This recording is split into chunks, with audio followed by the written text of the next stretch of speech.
जय जगन्नाथ। मैं शिवानी चक्रवर्ती अपने channel Bong Calling Food Tales में आप सबका स्वागत करती हूँ। हमारा जो सीरीज है जीवन जगन्नाथ, आज का उसका टॉपिक है जयदेव जी और गीत गोविंद।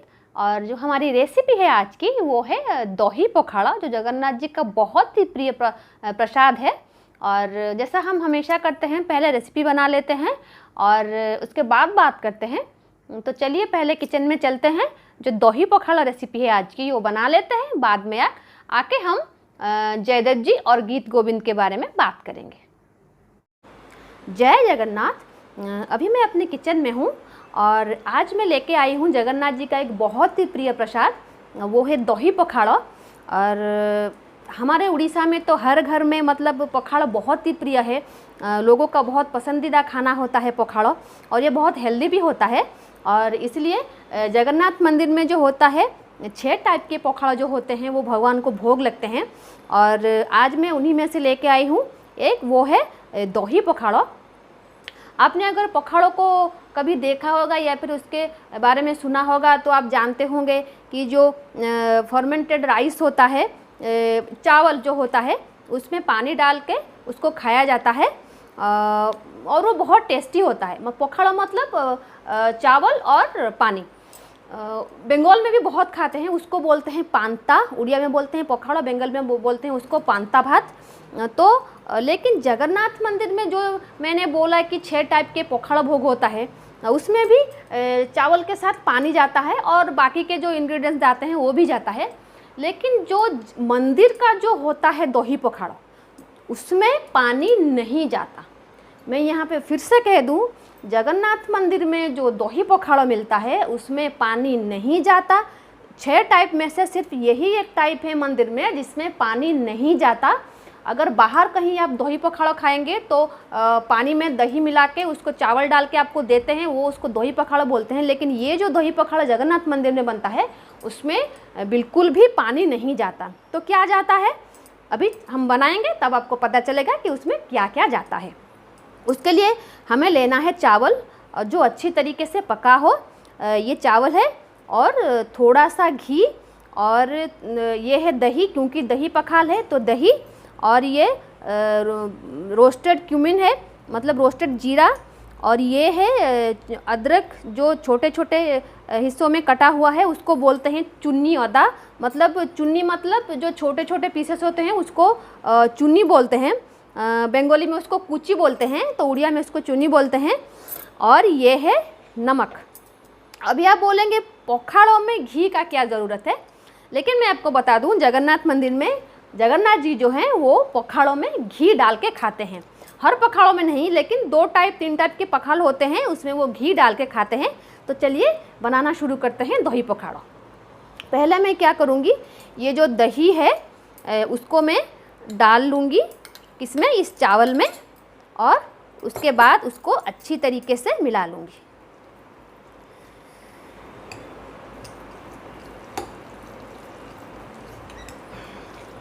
दही आप अपने हिसाब से लें, कितना आप खाना पसंद करती हैं उसी हिसाब से दही ले, कम ज़्यादा। मैं हमेशा कहती हूँ जो चीज़ आप यूज़ करते हैं आप उसको अपने हिसाब से ले, अपने अकॉर्डिंग ले। तो मुझे जितना चाहिए था मैंने उतना लिया। अभी मैंने अच्छी तरीके से इसको मिला लिया है। मैंने बहुत सारे वीडियोस देखे हैं जो भगवान जी के दही पखाड़ा बोल के उसमें चावल में पानी डाल देते हैं और थोड़ा सा दही और नमक डाल के बोलते हैं ये दही पखाड़ा है। वो दही पखाड़ा होता है, लेकिन जगन्नाथ मंदिर में उस टाइप का दही पखाड़ा नहीं लगता।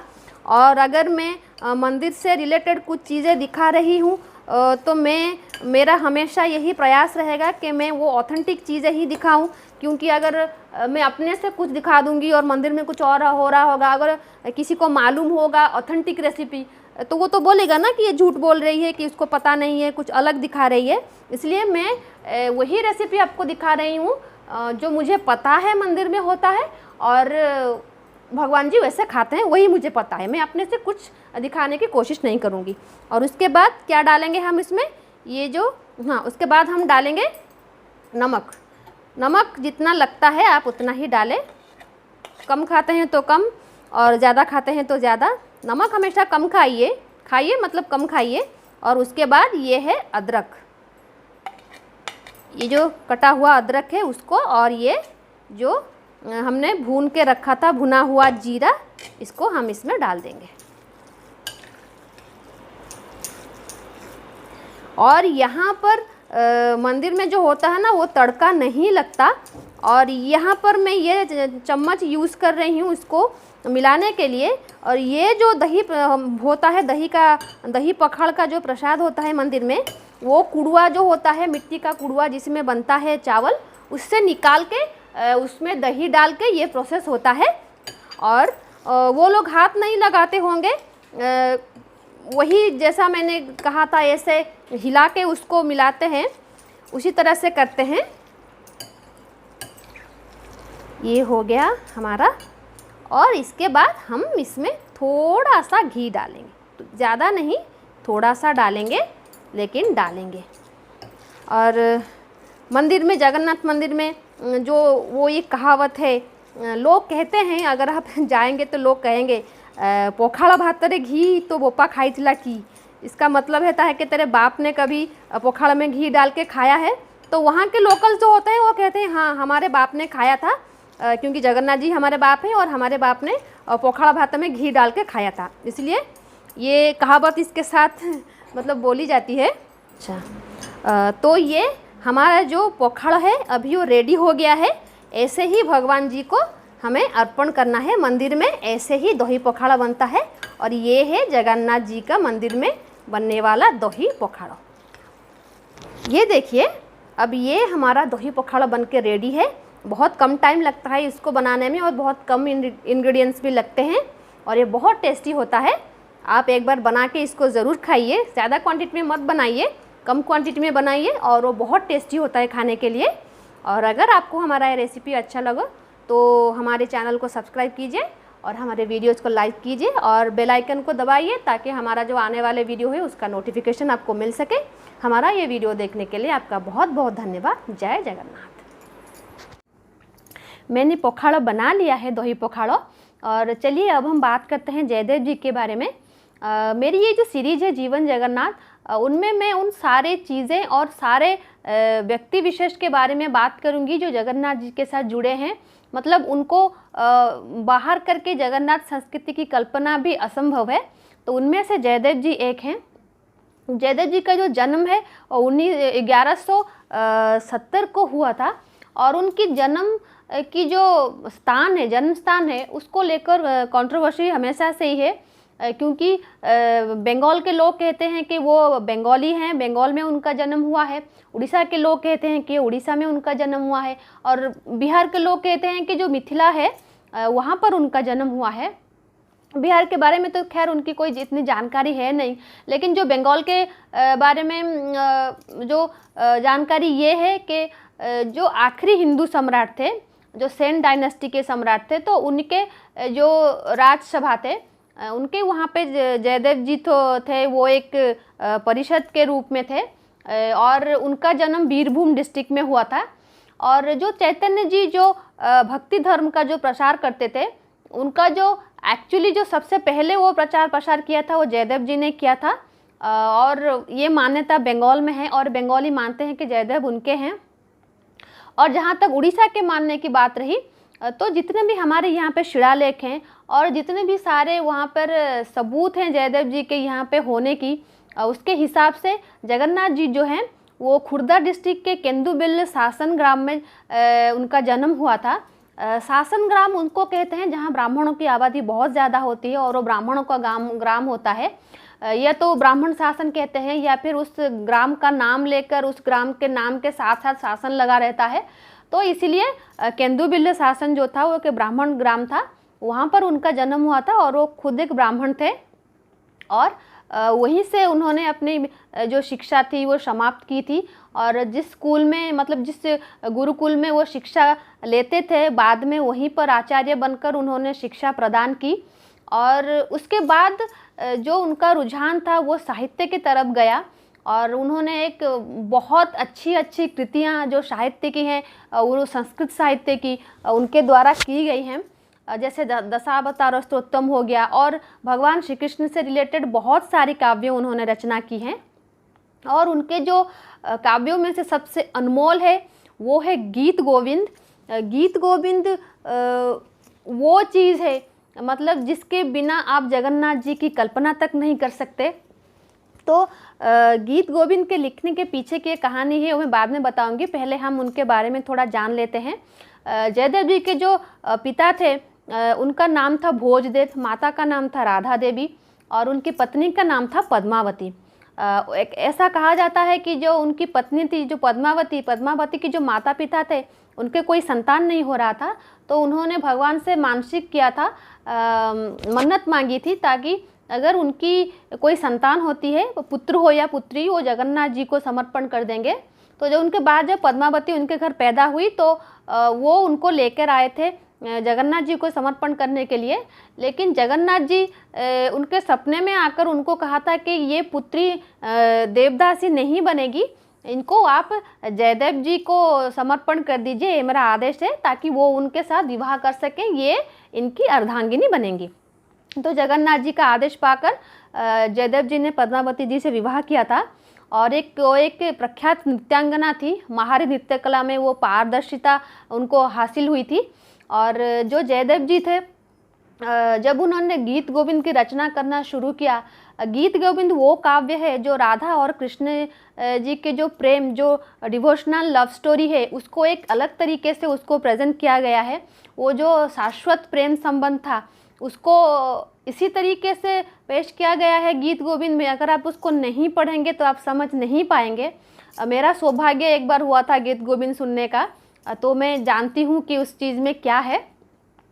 और लेकिन जब वो गीत गोविंद लिख रहे थे तो उनका जो मतलब जो समाप्त करना था, जो आखिरी पंक्तियाँ थी, वो उनसे लिखा नहीं जा रहा था, क्योंकि उनको जो गीत गोविंद का जो मेन क्या बोलते हैं उसका जो मेन चीज़ है, वो है मेन सार है, वो ये है कि राधा जी श्री कृष्ण से मतलब उत्कृष्ट हैं, उनसे ज़्यादा ऊपर हैं। इसी की वजह से, क्योंकि राधा श्रेष्ठ हैं श्री कृष्ण से, तो जो राधा कृष्ण का जो वियोग था, जो बिछोर था, जो कृष्ण उनको छोड़ के मथुरा के लिए निकलने वाले थे, तो राधा जी का जो गुस्सा था वो किस तरीके से निकाले, वो उसको लिख नहीं पा रहे थे।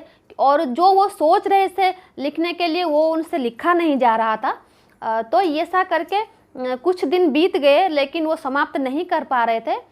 फिर एक दिन क्या हुआ, उन्होंने निश्चय कर लिया कि आज मुझे उसको ख़त्म करना है कैसे भी करके। तो वो जो लिखनी होती थी, पहले जो ताम्र लिखनी होती थी और जो पाम लीफ होता था उसमें वो लिखते थे, पहले तो पेपर वगैरह नहीं होती थी, तो उसको उन्होंने रखा और वो स्नान के लिए निकल गए।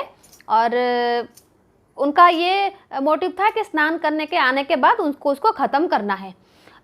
फिर क्या हुआ, कुछ देर बाद, उनके स्नान के निकलने के कुछ देर बाद जयदेव जी वापस अपने घर आए और उनकी पत्नी से कहा कि मैं जो काव्य है आज उसको समाप्त कर लेता हूँ, फिर उसके बाद जाकर मैं स्नान करूँगा।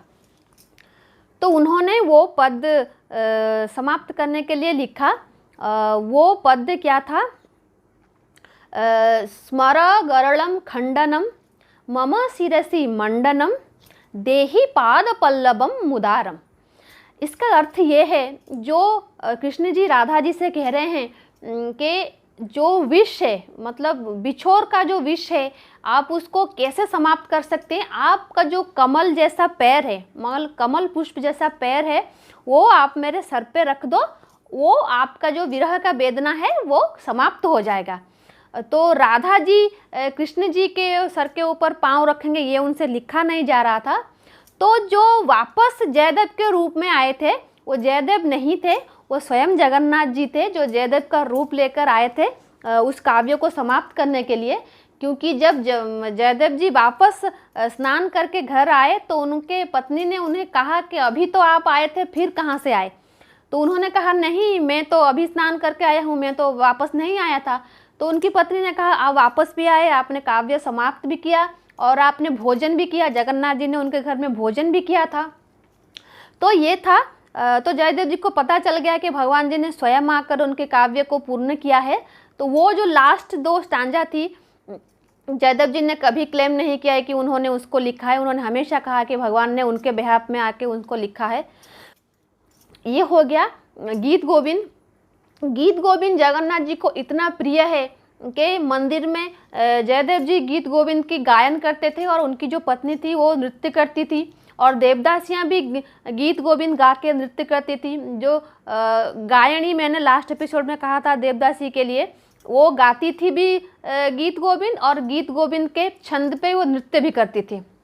और जगन्नाथ जी का जो बड़ो श्रृंगारो वेशो होता है, जो कपड़े जो वस्त्र वो पहनते हैं उसमें गीत गोविंद का लिखा होना होता है। अगर आप जगन्नाथ जी मंदिर आएंगे तो इस बात का आप पता लगा सकते हैं कि जो बड़ो श्रृंगार वेशो में जो वस्त्र वो यूज़ करते हैं उसमें जैसे होता है ना नामावली, तो वैसा ही है, गीत गोविंद लिखा हुआ वस्त्र वो पहनते हैं।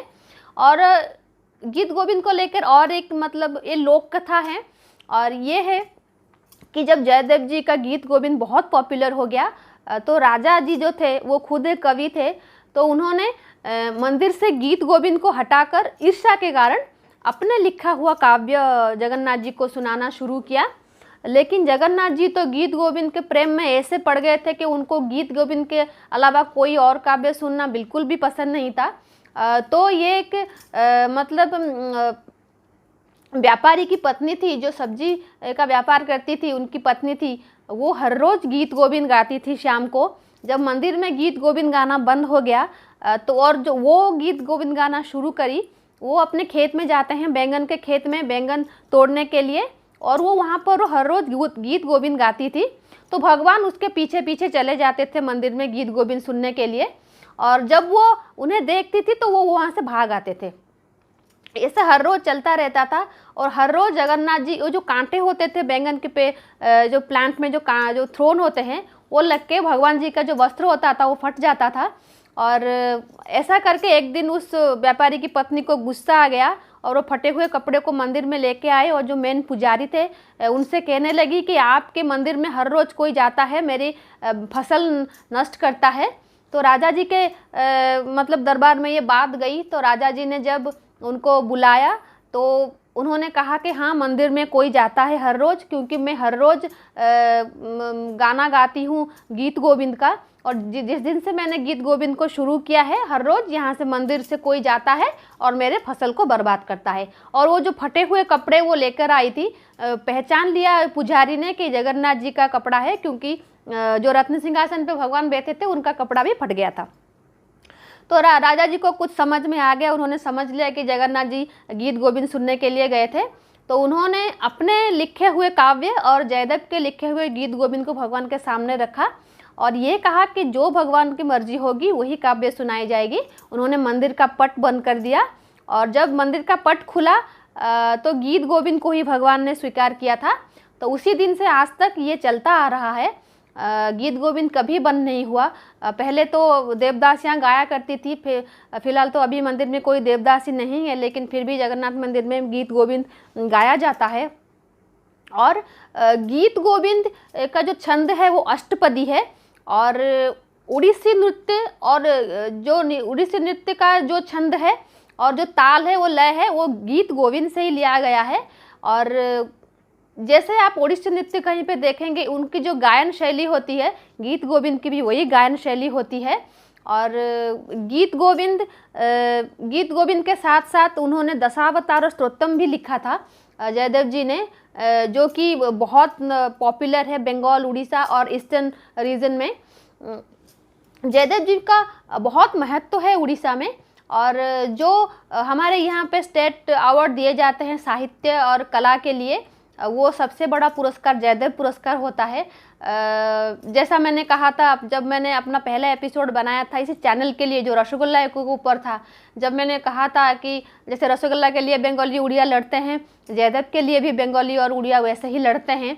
और जयदेव के जी के बारे में बताने के लिए तो बहुत सारी चीज़ें हैं, लेकिन मैं सिर्फ उतना बताऊंगी जो जगन्नाथ जी से रिलेटेड हैं, क्योंकि मेरी ये सीरीज जगन्नाथ जी के ऊपर है। और एक चीज़ है, श्री कृष्ण जी का एक मतलब पोस्चर होता है ना, उसको त्रिभंगी ठाणी बोलते हैं। वो त्रिभंगी ठाणी को पॉपुलर कराने में जयदेव जी का बहुत हाथ रहा, क्योंकि गीत गोविंद में त्रिभंगी ठाणी को बहुत महत्व दिया गया है। और जो गुरु ग्रंथ साहिब है, सिखों का जो धर्म ग्रंथ है गुरु ग्रंथ साहिब, उनमें भी गीत गोविंद से 2 श्लोक लिए गए हैं गुरु ग्रंथ साहिब में। तो जयदेव जी इतने पॉपुलर थे और इतने बड़े मतलब कलाकार थे, कला के पुजारी थे, और संस्कृत कला साहित्य में उनका योगदान बहुत ज़्यादा है।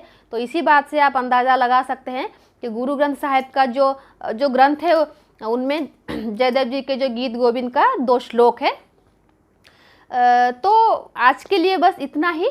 मैं कल किसी और टॉपिक पे लेके आऊँगी वीडियो, और रेसिपी को भी कोई एक नया होगा। अगर आपको हमारा ये वीडियो अच्छा लग रहा है तो इसको लाइक और सब्सक्राइब ज़रूर कीजिए, और बेल आइकन को भी ज़रूर दबाइए ताकि हमारे आने वाले वीडियो का नोटिफिकेशन आपको मिल सके। और आज के लिए इतना ही, रहते हैं। जय जगन्नाथ। तो ये है हमारा दही पखाड़ा, जो थी आज की रेसिपी। अगर ये आपको अच्छी लगी हो तो हमारे वीडियो को ज़रूर लाइक कीजिएगा। हमारा ये वीडियो देखने के लिए आपका बहुत बहुत धन्यवाद। जय जगन्नाथ।